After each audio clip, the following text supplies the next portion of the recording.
This video contains news and analysis related to a recent terror attack in Kashmir. The content may include sensitive visuals and discussions that could be distressing to some viewers.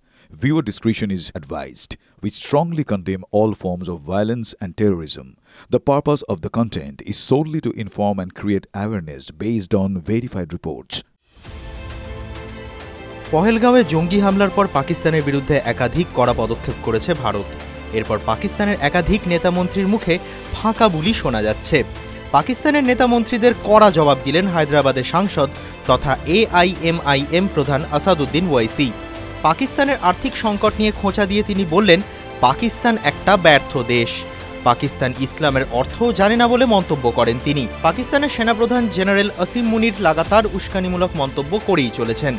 তাকে আক্রমণ করে ওয়াইসি বলেন, 1947 সালে দেশভাগের সময় ভারতীয় মুসলিমরা দেশ না ছাড়ার সিদ্ধান্ত নেন। আমরা মোহাম্মদ আলী জিন্নার আহ্বান প্রত্যাখ্যান করি। ভারত আমাদের মাতৃভূমি ছিল, রয়েছে এবং থাকবে। যারা পাকিস্তানে অর্থহীন কথা বলছে তাদের বলতে চাই, তোমরা ইসলাম জানো না, ইসলামের শিক্ষা থেকে তোমরা বঞ্চিত।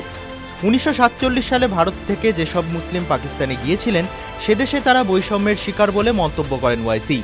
পাকিস্তানকে আক্রমণ করে তিনি এও বলেন, পাকিস্তান এত গরিব যে সেখানকার মানুষ কষ্টে রয়েছেন। পাকিস্তানের সঙ্গে আফগানিস্তানের সমস্যা রয়েছে, ইরানের সঙ্গে সীমান্তে ঝগড়া রয়েছে পাকিস্তানের। আসলে পাকিস্তান একটা ব্যর্থ দেশ। গত 22 এপ্রিল পহেলগাঁওয়ের বৈসরণে পর্যটকদের উপর জঙ্গি হামলায় 26 জনের মৃত্যু হয়। ওয়াইসি মনে করেন, কিছু শক্তি ভারতকে শান্তিতে থাকতে দিতে চায় না। এরপরই সন্ত্রাসবাদের বিরুদ্ধে কড়া পদক্ষেপের আর্জি জানিয়ে তিনি বলেন, তাদের কড়া জবাব দেওয়ার এটাই আমাদের কাছে সময়, যাতে সন্ত্রাসবাদের বিষ শেষ হয়ে যায়। ইতিপূর্বেও পাকিস্তানকে কড়া আক্রমণ করেছিলেন ওয়াইসি। ভারতের থেকে পাকিস্তান অর্ধশতক পিছিয়ে বলেও মন্তব্য করেন। TV9 Bangla digital.